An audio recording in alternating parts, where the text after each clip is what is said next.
கோ என்றால் பசு, நமக்கு எல்லாருக்கும் தெரியும். கோ என்றால் கோபாலகா. அப்புறம் நம்ம கிருஷ்ணர் கோவிந்தா, பசுக்களுக்கு இன்பம் தரக்கூடியவர், பசுக்களுக்கு பாதுகாப்பு கொடுத்து ரட்சிப்பவர் கோபாலகன், கோவிந்தன். அப்படியெல்லாம் நம்ம கிருஷ்ணர் அழகா கூப்பிடுறோம் இல்லையா? we are glorifying Krishna.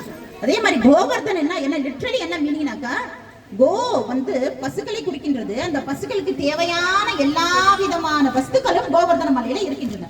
It is providing all kinds of things, whatever necessary for the entire Vrajavasis. Vrajavasis போன அந்த பசுக்களுக்கு என்னென்ன தேவையோ, பூத்து குலுங்குகின்ற மரங்கள், செடிகள், தாவரங்கள் எல்லாவற்றுக்கும் தேவையான வஸ்துக்கள் வந்து கோவர்தன மலையில இருக்கின்றது. இன்னொரு மீனிங் இருக்கு. கோ என்றால் புலன்கள். அந்த புலன்கள் வந்து நம்ம என்ன பண்றோம், இப்ப நம்ம என்ன பண்ணிட்டு இருக்கோம்னா, பௌதிக வஸ்துக்களுக்கு அது கட்டுப்பட்டு மெட்டீரியல் பெனடிக்ஷன்ஸ் தேடி போயிட்டு இருக்காங்க அந்த புலன்கள். ஆனா கோவர்தனை நம்ம துதி பாடி கோவர்தன ஸ்மரணம் செய்து கோவர்தன பிரார்த்தனை பண்ணும் பொழுது, கிரிவரம் வரும்போது அப்ப என்ன ஆகுதான், கோவர்தன் என்ன பண்றாருன்னா, இந்த புலன்களை எல்லாம் பகவானை நோக்கி செலுத்தும் அளவுக்கு அனுகூலமாக பகவானுக்கு பக்தி பண்ண வந்து அவர் வந்து நமக்கு அனுகிரகம் பண்றாரு. சோ அதனால கோவர்தனம் நாட் டு ஃப்ளாரிஷ். சோ நம்மளுடைய சென்சஸ் என்ன பண்றது, இப்படி பிரதிகூலமா என்னமா பகவானை நோக்கி அனுகூலமா பகவானுக்கு திருப்பி விடுறாரு. அட்ராக்ஷன் வந்து அந்த பக்கம் போயிடுது. பௌதிகமா இல்லாம கீழ் நோக்கி இல்லாம பகவானை நோக்கி செலுத்துகிறார். சோ கோவர்தனுக்கு ரெண்டு அர்த்தமும் உண்டு. ஓகேவா? அடுத்த ஸ்லைட். கோவர்தனா என்ன பேருக்கு மட்டும் அர்த்தம் பார்த்தோம். இப்போ கோவர்தனா நிறைய பேருக்கு தெரிய மாட்டேங்குது. வெறும் மலை, கோவர்தனா ஒரு மலை அப்படின்னு நினைச்சிட்டு இருக்கோம் இல்லையா? எத்தனை பேருக்கு தெரியும்? இங்க புதுசா யாரெல்லாம் வந்திருக்கு, எத்தனை பேருக்கு கோவர்தன் மலைன்றது தெரியும்?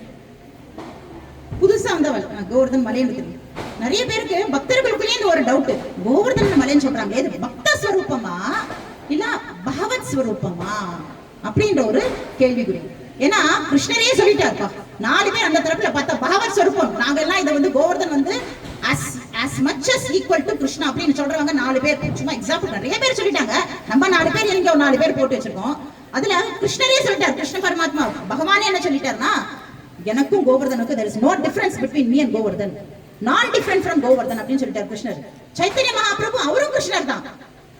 500 வருடங்களுக்கு முன்பே கிருஷ்ணர் சைத்தன்ய மகாபிரபுவாக வந்து கிரிவலம் வரலான்னு பாக்குறாரு. அப்படியே வந்து அவருக்கு இந்த சாத்விக பாவங்கள் ஏற்பட்டு பிரேமத்துல என்ன பண்றாரு, நாக்கெல்லாம் தழுதழுவி குரல் எல்லாம் அப்படி கண்ணிலிருந்து நீர் தாரத்தரையாக வருகின்றது. அவரால் ஒரு அடி கூட எடுத்து வைக்க முடியல. நான் எப்படி இது மேல வந்து என்னுடைய பாதத்தை செலுத்துவேன்? இது கிருஷ்ணராட்சி, சாக்ஷாத் கிருஷ்ணர். இது மேல நான் எப்படி என் பாதத்தை வைத்து நடந்து செல்வேன் அப்படின்னு அப்படியே தண்டவத் பண்ண பண்றாரு. பாத்தீங்கன்னா இந்த ஒரு காட்சி தான் இது. கோவர்தன ஷீலா அது அதுல மேல படுத்துட்டு பகவான் வந்து அப்படியே வந்து அழுதுன்னு இருக்காரு, பிரேம பரவசத்துல இருக்காரு. சோ சைத்தன்ய மகாபிரபு சொல்லிட்டாரு, கோவர்தன் வந்து கிருஷ்ணரே தான் அப்படி. இன்னும் நிறைய பேர், வியாசரே நம்ம எல்லாருக்கும் தெரியும். வேத வியாசர், வேதங்களை எல்லாம் நமக்கு அருளியவர். 4 வேதம், ரிக்யஜு, சாம, அதர்வன எல்லாம் கொடுத்துட்டு உபனிஷத் 108 உபனிஷத்களையும் தந்து விட்டு அதற்கு அப்புறமும் திருப்தி அடையாமல் என்ன பண்ணாரு, ஸ்ரீமத் பாகவதத்தை ஃபைனலாக வந்து நமக்கு அருளியார். இறுதியாக பாகவதத்தை அருளினார்.